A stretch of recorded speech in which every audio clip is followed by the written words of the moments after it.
Welcome back to another winning post game of Banditland Boulevard. Trevor Howard, Tony LaMonica across from me via the Zoom platform. Yes, 15 sir. 14 in overtime to give my boy Rick Jenneret a nice little homage there. But Tehoka Nanticoke strikes gold in the OT period. Bandits walk it off, win it 15-14 in a back and forth. I mean, when I say back and forth, we're talking about like Barry Bonds on steroids back and forth because 14 times the game was tied in the game. No Yep. team had a 2 goal lead. No team had a 3 goal lead. It was the highest margin was 1 goal. And whether the Bandits scored first and then the Rush came back and tied it, there were 14 different ties, Mhm. therefore more lead changes in that game, including I think it was John Gertler on the ESPN broadcast that said in the third quarter, when I went back and watched it, he said, "What do you think? Does this game go down to last goal wins?" And the other color commentators like, "Yep, it's going to be one of those games." And we predicted on our preview, if you watch that, it's going to be back and forth. It's going to be close contested because Bandits and Rush always in the past have been 1 goal, 2 goal games. And a lot of those have been overtime games. But it's great to be Mhm. back on the winning side of things. The Bandits are in sixth in the overall playoff standings, back to a 500 6-6 record. We needed this win. Yeah, guys, that was an impressive win all around. All the positivities that we could see from everyone cheering on the new face-off guy, Connor Farrell, to the game-winning goal by Tehoka Nanticoke. Guys, this was an all-around team effort. You didn't quit. You didn't give up. You never slowed down. You kept on pressing, and you obviously shown Banditland how well you guys could play as a unit as one. And that right there proved to me an almost scoring prediction correctly. I almost got that right, Almost, but dude. I was that thinking was about that at the game. 15-13, I said, and it had to go into overtime to decide it. But you know what? It's great that we had we got the winning side of things. So a lot of people stepped up. We're going to get into that too as well. But right now, it's just a good feeling to get back on the W side. And shout out Connor Farrell and Bandits Mafia that made an Mm. appearance at the Kia Bank Center. 16,600 people. It was almost like it wasn't a Bronx cheer by any stretch of the imagination whenever you won a face off. It was just like the fans' realization of, oh my God, we have a face off guy now. So every Yes, we time this do. dude won a face off, the building Cheers. erupted. And I Yes, was it did. saying, if this guy scores a goal tonight, forget about replacing the roof next year. You're going to have to replace it this year because it's going to be blown off the place if this That's Connor right. Farrell guy scores. And he had a couple opportunities where he brought it in through transition. He did get a shot on goal late there in the fourth Mhm. quarter, but wow, Tony. Like, I forgot what it's like because I think I saw on Bandits Mafia, and I'm so bad with names and stuff, I forgot who put Mhm. this out there, but he said that Connor Farrell won more faceoffs in this game than the whole Bandits team did combined in their 4 previous games before this one. So, Yeah, that's scary itself to even think that. But you know what? Good. I'm glad they finally got a Fogo guy. They needed him very desperately, and I think for the fans of Buffalo too, especially with having possession more and giving the offense more time on the on the field, that's what we've been looking for. That's what you want to have. You want to have our strengths out there as much as possible, especially with Dane Smith, Josh Byrne, Chris Cloutier. I can name them all.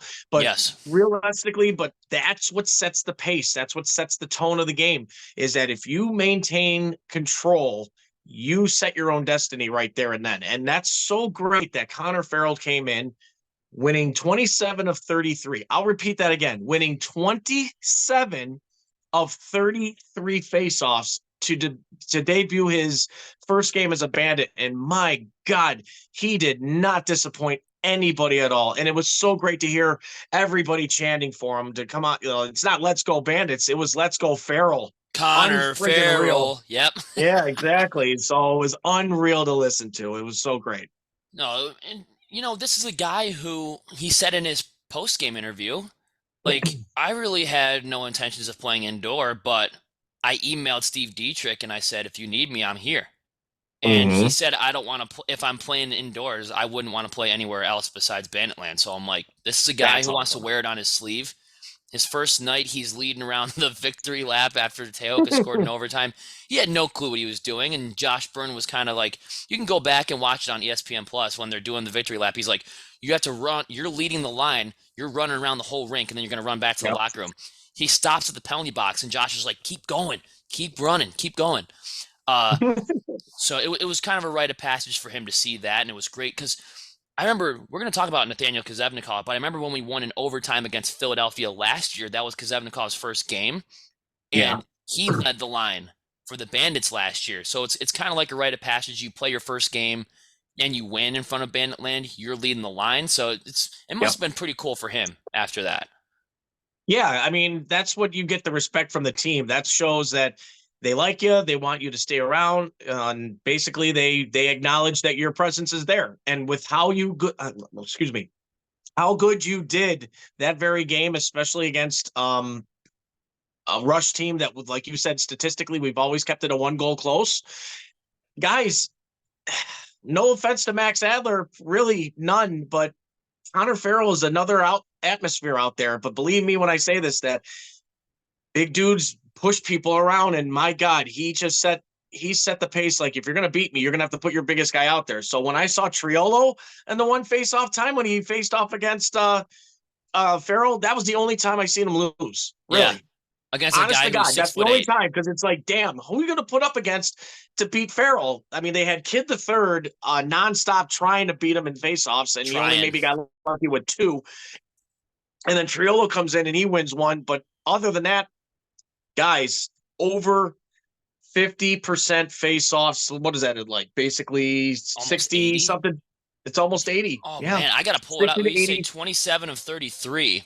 Yeah, that's basically what he Holy had. So I didn't even check smokes. out the percentage on that. So you want to check that out and see what he actually had. 27 to 30. That's 81%. It rounds up to 82. Rounds 81% up to face 80. off. It's 81. It's 0.818. So it lines up. It Good rounds up to grief. 82%. My God, like we said on the pregame, if you give us 45 to 50, we're gonna win this game. That's reasonable. But My God. 81? And Saskatchewan really doesn't have the best face-off numbers, but guess what? We had the worst We have the word before yesterday's until or that game. Friday's game. Yeah, it's so there's no excuse there, and obviously he's going to have tougher games and tougher competition. But that was a great first game that he played, and Absolutely. the offense slowly starting to come back after that first quarter. Like we were Yep. saying, what is going on with this offense? You can't blame the offense because he's winning every single faceoff. That's right. Tehoka was the only one that scored in the first quarter. And if we don't have that face-off guy there, this game could get out of hand. I don't know if the Bandits can stay within 1 goal, which is why face-offs and extra possessions are super, super Excuse important. me. But Dane Smith getting back on the score sheet on the power play is great. His first hat trick of the year, very Yep. good.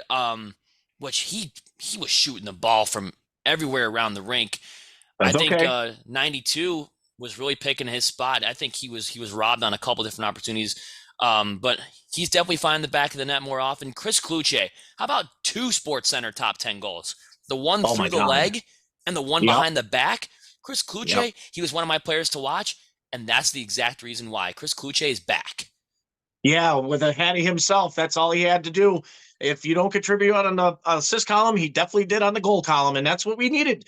There was a lot of highlight goals, especially from Chris and especially from Josh. My goodness. Oh, But again, like we airburn. said, those top 3 names right there off the list of our Bandits offense is Smith, Byrne, and Kluch. Enough said. You guys had 7. You had 10 goals of the 15. There I go. There, you just said it all right there. 3 guys scoring the 10 goals. Yep. That's legit.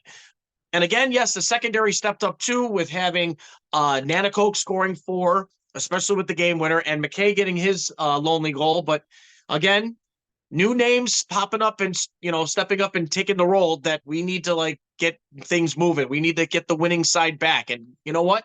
I'm really happy that Chris Kluche played out of his mind this game, especially when we needed a wake-up call win, and that was a wake-up call win. It definitely was. And Josh Byrne, airburn, those are Mm-hmm. ESPN goals too. And when you get those 3 in a rhythm, Dane, Josh, and Chris, you're winning Yeah, that we're game. dangerous. I don't We're even care what dangerous. anybody says. And then throw on top of that, Tehoka scores 4. And then, like you said, Ian McKay scored 1. all Yep. around just a complete game. You didn't really need your Chase Frazier's to get on the score sheet. He did get 3 assists. Yes, he did. But you had enough scoring from those three guys and from Tehoka as well, who's a Yep. key part of your secondary scoring. It was almost like you Hmm. didn't really need it, but Frazier was getting beat up. Like he got a ball beamed in the back. I think it was a shot from Dane Smith that hit him in the back. Uh, Yep, he exactly. got popped in the chops and his face mask ripped off there in the fourth quarter. I mean, he Mhm. was getting beat around, and it seemed like he was playing pretty hurt the whole game. Uh, it didn't really look like the same Chase Frazier, so hopefully we don't see like an injury reserve stint from him. But he was taking Right. a beating that night.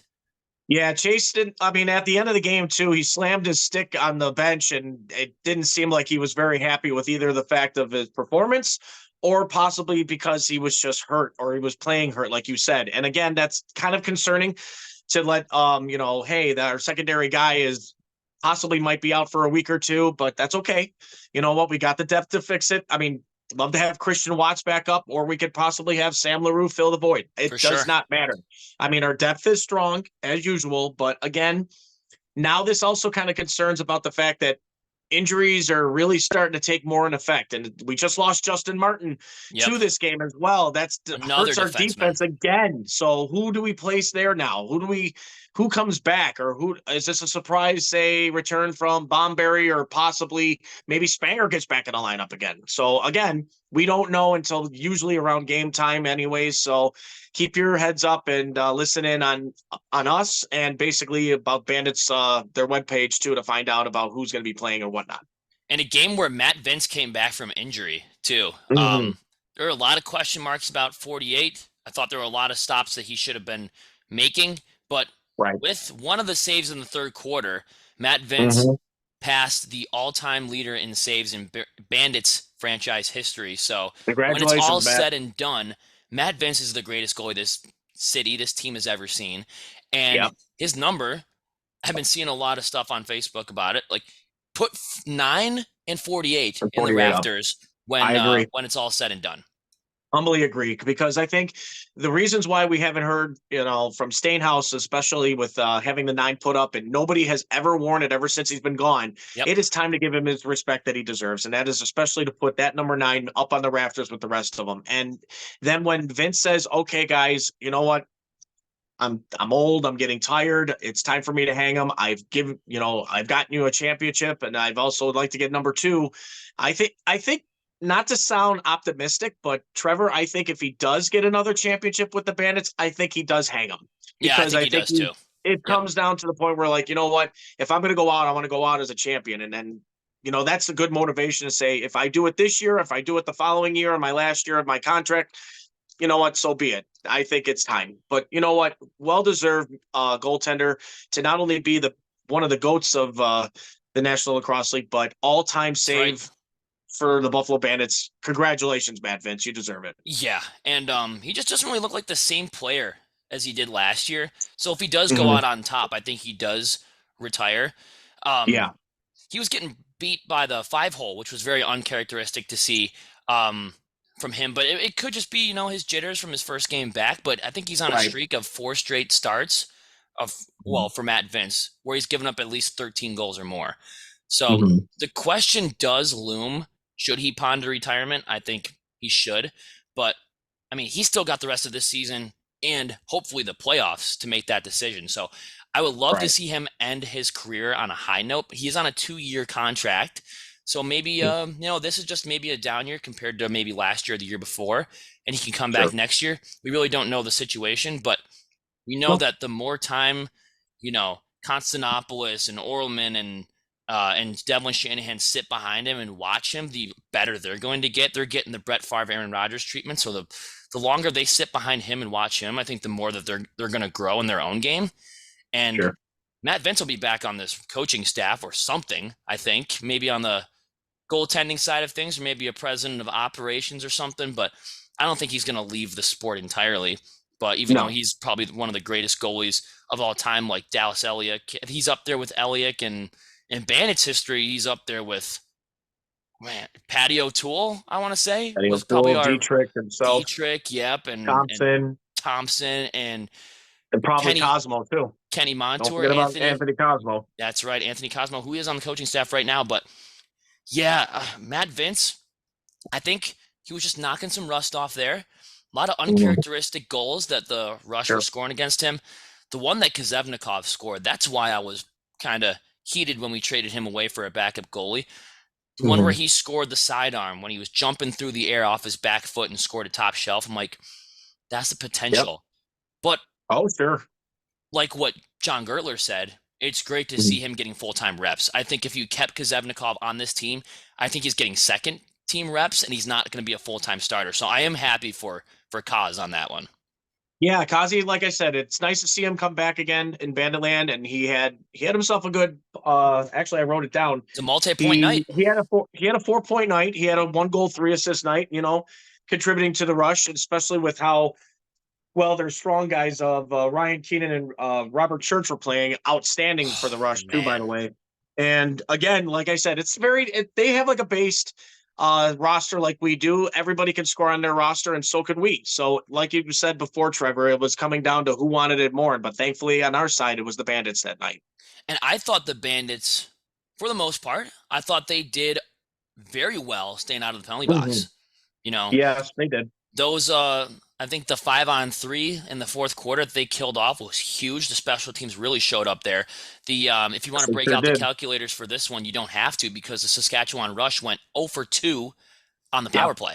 So that's Yes, they did. 0%. You don't even need to break out the calculators on that one. That happened in the fourth quarter. Um, there was one call I think they gave Nanticoke behind the play. I didn't see it personally, but the referee was streaking down the field with his arm up, so it must have happened on the other side of the field.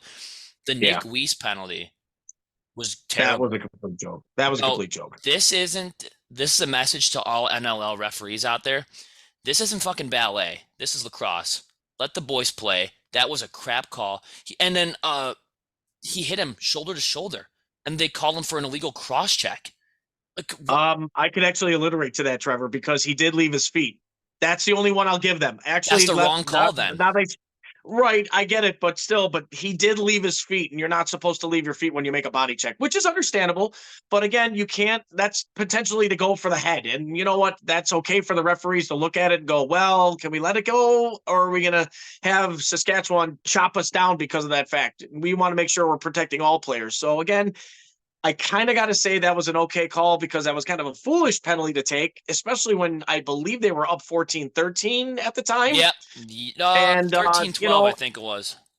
14-12. And that's something I just felt like it's like, well, did we really need to take that kind of a silly penalty? No, but you can't, if you're going to hit them on when your feet are basically on the ground. You don't have to hop up and hit them up high, which is Yeah. fine. I mean, it looked, yeah. It I mean, looked clean, but it also looked like he left his feet. Damn, they're going to call it. and even then, like the ref still made the wrong call. I don't know. Cross check is when you use your stick. So I mean, Yeah, that's he used his shoulder, so I'll give you that. yeah. I'll give you that bit. So, How many times those referees incorrectly reset the shot clock for the oh, that Rush? was I horrible. mean, dude, I was kicking the seat in front of me. The ball would bounce off a defenseman's leg, and I see Yeah, the refs and thinking like it hit the doing. goalie, but it didn't. They thought it hit the goalie. Um, the amount of missed calls in overtime on the Mhm. Rush too. It was there was one where Josh Byrne got. There was one where Ian McKay got tripped, and then there was one where Josh Byrne got I don't know what I think he got tripped as well.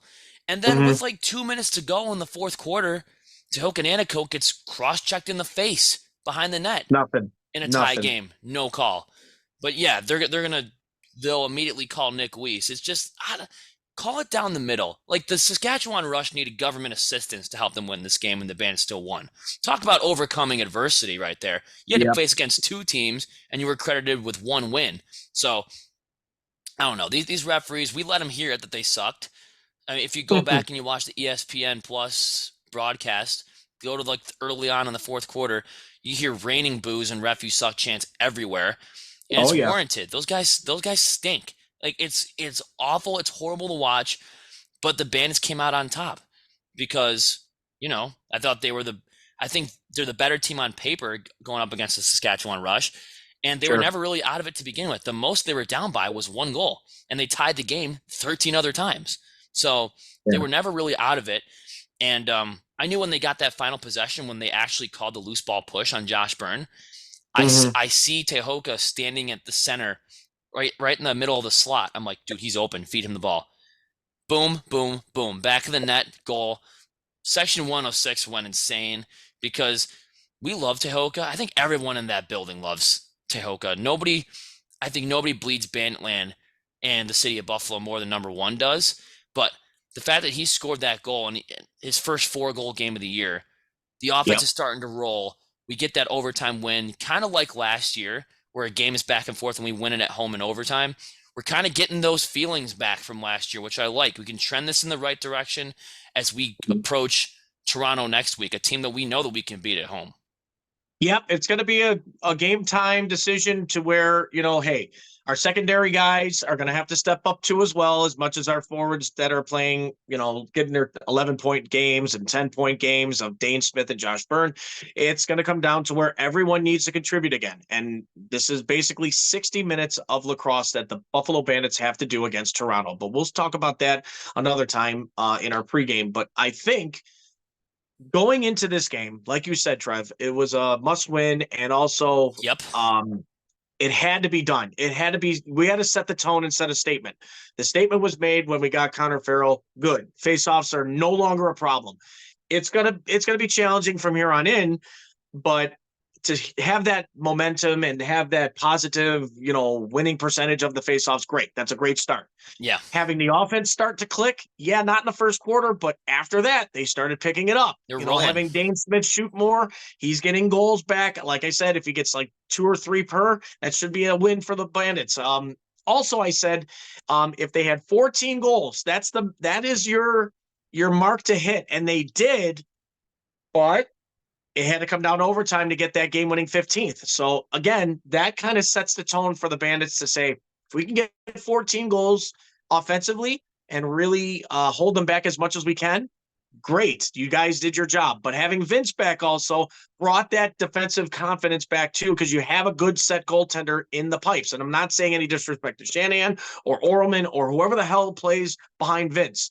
It's just he's good at what he does. And yes, he was a little rusty. He let in some goals that he probably wanted to have back, just like any other goaltender would. Sure. But again, the word confidence is back in Buffalo again. And that's what we desperately needed. And that there, guys, was a great win, all around positivity. Yeah, we had like maybe two bad calls, but again, there was no calls made on Sass about some certain place where we could have said, hey, there was a trip, there was too many men on the field, or whatever. But you know what? We can't make that call. It's the referees on that. And yes, they suck 50 or to 60% of the time, but the other 40%, they're pretty much on ball. But again, kudos to the Bandits for hanging in there, staying strong, and getting that W, and especially to have that confidence boost they need against Toronto next week. Yeah, I mean, you look at when they went to overtime in that game, I'm like, this is the season.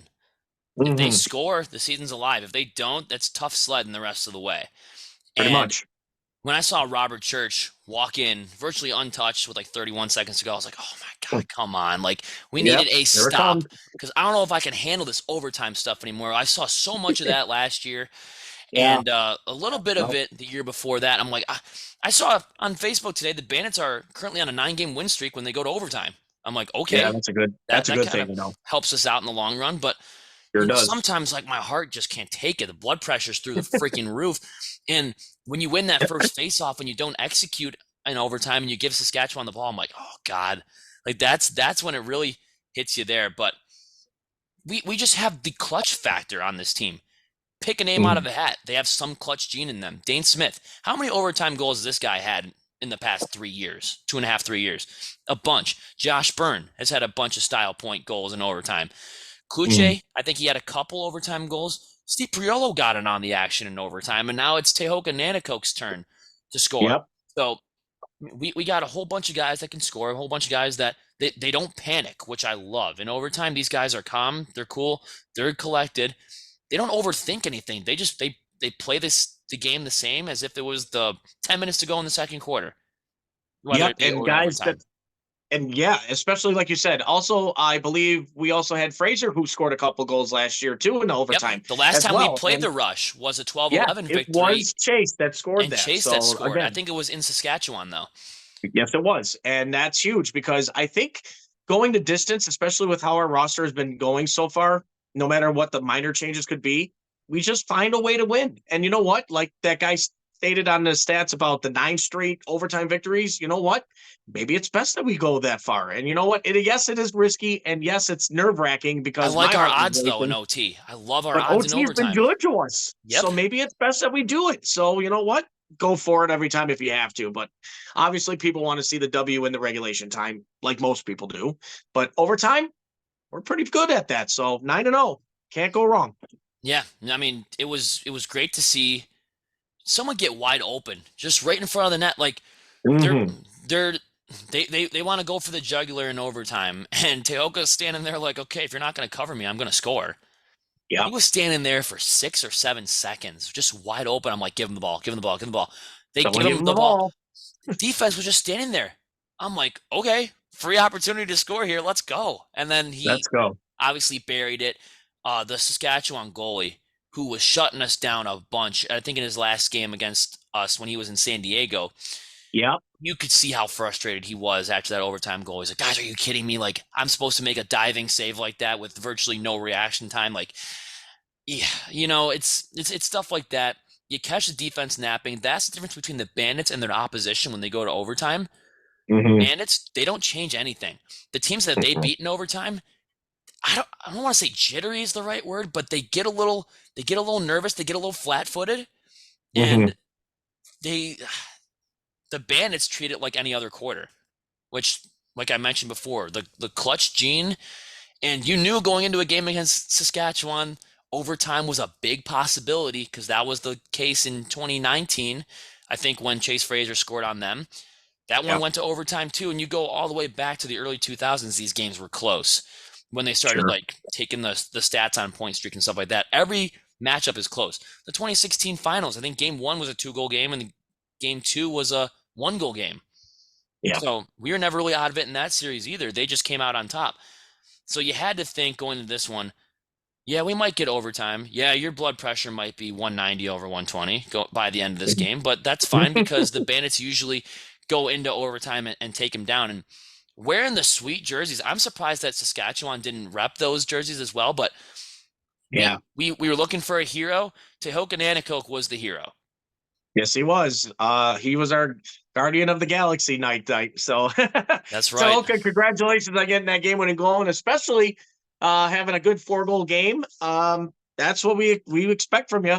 I'd be happy with 2. I would be happy with you getting 2, Chase getting 2, Kyle getting another 2. But again, you stepped up when we needed you. You didn't take any of their crap. You kept battling in the high slot area, and you just found a way to score. And that's a lot of expectations for us to handle, especially with number 1 being on the number 1 score sheet. But the other thing is First star of the game like too. I said, yeah. And Kyle Buchanan and Chase being quiet, not getting their goals like they usually have been recently. It's not a scare. It's just an off night. They've got the assist columns. So you know what?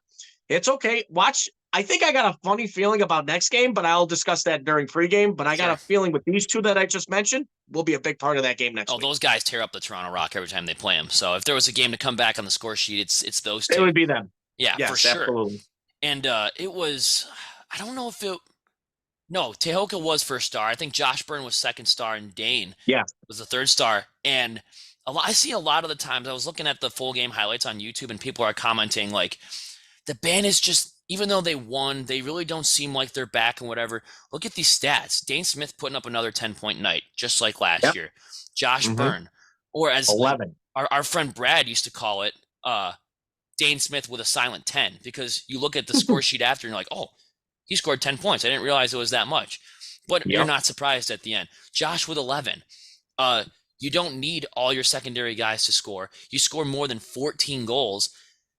Yes, the goaltending and defense. Well, the defense has been banged up all season long, ever since going back to week 1 when one of our top 2 guys went down, and Matt Vince has been on the shelf and off the shelf for a while. Yeah, there are some things that they need to clean up, but we're seeing some reminiscent, like some stuff from last year that you're like, oh my God, like that looks familiar. Dane Smith, 10-point night, double-digit points. Josh Byrne, double-digit points. Yep. Overtime win. Like you're getting some of these same feelings back. That's why I say, like, yeah, the Bandits are not 100% back, but it's gonna take more than one game to show that they're back. Like Yeah, you got to I give it a agree. little bit of time. They're 6-6. They're defending from the top. They're not chasing for the cup like they were last year. So it's going to be different. Take it Mhm. one game at a time, but we're seeing some little flashbacks to last year that they can carry into the rest of these games. Yeah, especially how the way the Bandits have been playing this past game and going into now the confidence boost they need to go face Toronto. That's what we need to see is the signs of life that we need to see these guys do. And the Bandits have yet to show some signs of life in the defensive department. But again, having Vince back, having a face-off guy, the offense is clicking. It's a start of good things to come. Yep. Yes, uh we may not win the rest of the games, maybe, but if we do, that's playoff That hopes. puts you at We 12 and defend our 6 and you're in 12 the and top 4 6. easily. You're in the top 4 of the Yeah. standings easily at 12 and 6. And also with good news that Albany did lose to Rochester, so that also slowed them down. 18-11. Toronto, though, that could be a danger, but again, we've always had like their number here at Banditland. So again, good things come to those who wait. And I think the patience of the Bandits, too, especially it's going to be another one of those games where they might try to get under your skin. They might want to get you in the penalty box as much as The possible because gloves they might come know off a your couple penalty times. killing is not as great. But again, you got to keep composure. You got to just keep playing through and play a full 60 like you did against Sass. And look what happens. You win games that are needed. They So played a full that's a big 65, part. Tony, against Sass. 60, They yeah, played a full I'll say 65. 65, right? Because if they didn't, they would have lost. So you're right. Yeah. So in overtime, they did. So yes, you're right. Good game. Take it into Yes. next week. I bet you the Bandits have a Connor Farrell and like those guys are rallying behind that dude. They're chomping at the bit to play the Toronto Rock. They know that Yes, hey, they are. we went into their barn and beat them. Let's get the season sweep on the boys from Hamilton. And I think that the Bandits coming off of this one, if they lost, they might be tucking their tail in between their legs a little bit, but they still have a Mm-hmm. legitimate shot at Toronto. They came off an overtime win. They're chomping at the bit, wearing these Mm-hmm. green electric St. Patty's Day jerseys, going up against their all-time rival in the Toronto Rock. They are salivating at the mouth looking at these guys coming back into their barn. If they win next week, we already said that the championship's back on if they win this game and they get a face-off Mm-hmm. guy. They will officially be back if they beat Toronto. I don't care what the margin looks like. They can win by 20. They can win by 1. They can win in overtime. The Bandits will be back. And I want to see everyone hop back on that wagon when the Bandits beat the Toronto Rock next week. Yep. Just keep your confidence up. Keep your game style going, and again, protect your goaltender. Defense has to stop being a little bit flat-footed, I would have to say. But other than that, offense is clicking again. That's good. We have our Fogo guy. We have a good confidence boost going into next week, and that's what we needed. So again, one game at a time, like you said, Trevor. That is exactly what I would agree to. And I think after that, who's your go-to player of the game this thing? Player of the game. I can take so many players from Of course. the game, but I want to go with I'm not surprised that Tehoka scored 4. I mean, it was a long time coming. I'm not surprised that he was the overtime hero. But I want to go with the new guy, 53, Connor Farrell. He was obviously a fan favorite that night. He drew a penalty. I forgot to mention this earlier. He drew a penalty in the second quarter, a holding penalty. Mhm. He gets up, goes right to the bench, and starts throwing his arms up like this to get the fans into the game. Fan favorite. We needed faceoffs. We needed more possessions. If we didn't have you, we probably don't win this game. Connor Farrell is my player of the game. Well said, too, because 81% of faceoff wins that night. That's a statement made. And Connor Farrell has not only brought the energy back that everyone has been waiting to see, but again, you get people to start chanting your name already in the first game you debut as a Buffalo Bandit. Wow. Just wait till people Take a start bow, buying your sir, because jersey. that is remarkable for any player to come in and do the job you did and take risks, especially taking a few shots at the goaltender like Trevor Baptiste or other like Joe Nadaro Yep. or Darla, that want to Max score Adler. goals. And yes, and Adler and Thornbert and those guys that want to score goals. Believe me, I got a feeling we may see this faceoff guy of ours, Connor, going right down there and scoring his first goal as a Bandit sooner or later than you think, folks. Same But with Highfield, again, too. great That dude pick. was gunning for it as well. Did you see Great Highfield pick. almost scored in overtime? Yes, he did too We're as well. And we're seeing it was shots from weird seeing the everywhere. number changes, but I guess that's what they're doing now. So Yeah. yeah, I'm like, is Craig England playing again? Yeah, I I see was thinking the 88 same out thing. there. Like, who the hell is 88 in warm-ups? I'm I like, was like, oh, is it's England Highfield. back? Did they screw with us lately? I mean, then I seen Highfield. I'm like, he took 88. Hey, Okay, hey, whatever. England, I'd love to have you back because you brought that Yes, physical presence to this team. But yeah, your and player of he the did game, score Tony. goals too. Yeah, My right? player. Let's see. Well, I could say Byrne because he had two highlight goals. Oh yeah. You know, especially in the air and just doing a 180 like waist side to score that one That goal, was which right in was front of us, unbelievable in Tony. midair. That was right in front But of us. I got Yep. to say, Chris Cloutier. Chris Oh Cloutier yeah. has woken up in our eyes, especially with the fact of having 2 out of the 3 goals on the ESPN board. And believe me when I say this, folks, it is nice to see number 2 on the score sheet because of the way we've always been praising the left-hander himself, especially the fact that he could score them sidearm goals whenever he feels like it. But having 2 miraculous ESPN moments, that's huge for the Buffalo Bandits, And he especially celebrates getting like he's back on done it that winning before. game. He celebrates like he's done it before, which I love. He doesn't do the crazy celebration. He just kind of like, he's like, He yeah, goes, all I right, did it. I did that. I I've just been here did that. before. So that's another thing. He's a very humble guy, and I love that Very humble. about Chris Cloutier. But your player of the game, Chris. Mine, I gotta go with the new guy. I gotta go with Thor. That dude Sure. looks like Thor, the Milkman, He Connor does. Farrell. Wow, yeah, what a stud. But 15-14 overtime, Tehoka called game Yes. against the Saskatchewan Rush, the KeyBank Center. Tony, hit us with a sponsor. Guys, we'd like to thank Mitchell's Tavern, our main sponsor, located at 734 Sheridan Drive up in Tonawanda, New York. Guys, if you haven't tried their food yet or experienced their service, believe me when I say this, they are 100% great at their job and they will treat you like family. And if you guys didn't hear from it, that Buffalo Banditland Boulevard didn't tell you to go there, you're absolutely wrong because we just basically say it every week. Multiple times. So also mention me, Tony LaMonica. Over there is Trevor the Power Hauer. Tell him that we sent you, and believe me, folks, you are not going to be disappointed at all. But also, we'd like to thank our YouTubers who have been watching us now, especially now you can see our faces. That's Trevor. I'm Tony. You now know what we look like. Yep. Give us that like and subscribe. And we also like to see you, hit that notification bell every time Buffalo Banditland Boulevard is on YouTube. And also, we'd like to thank those who are listening on every device known to man, located on Spotify.fm and Anchor. It give us that 5-star rating about your Buffalo Bandits lacrosse team. 15-14, back to 500, 6 in the playoff standings. Who said we were dead? We never said it. We never said we were dead. We're back. We're still alive. We're like that Pearl Jam song. We're still alive. And we got a big game coming up this week. We're going to preview that for you later in the week. But Bandits 15, Rush 14 in overtime. Tehoka called the game. We're back in it. We're back in it, guys. We got our face-off guy. It's looking up. We're seeing some qualities of last year. We're going to leave you with 3 words after this big win over Saskatchewan. Ready? Yes, sir. Let's go Bandits. Let's We're back, go. baby. Let's go. We're back, folks. Deal with it. Deal with it.